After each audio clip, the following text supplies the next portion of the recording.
काय गजू काय चाललंय? काय सांगा तुम्हाला पैसे ती काय झाली पाहिजे आता एवढा मोठ्या हॉटेलमध्ये झोपला खाल्लं पिल्लं बाबा ते गंज खरं आहे. मग पण आपल्याला हे सवय उघड्यावर जायची. हा मग त्यानं काय झालं?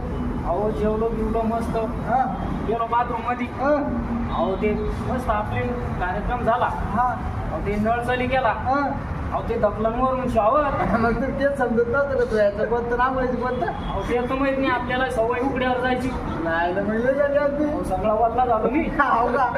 अरे तुला तरी काही नाही महिने झाली मला नेक्स्ट दात घालून बसत सो तिथे बसावं काम तुला असं काही झालं नाही बसत उठलं बाहेर आलो डोक्याला हात लावून चिंता करत बसलो डबल पुन्हा गेलो नेक्स्ट दात घालून बसलो त्या पाणी अडचण आणि पुन्हा ते सांग बिळाला आपल्याला सव हाताची सुद्धा हाताची नाही काय सांगतो ना पाणी असं गेलं वर निघलं पण मग मी काय म्हणतो मी गेलो मग झालीच नाही आपल्याला सवय बाहेर जायची. हा कोणी इकडं पाहूया का ते जागा तिकडं जाऊ. तिकडे चाल बाबा पाहूया का ते. चाल चला. जाऊ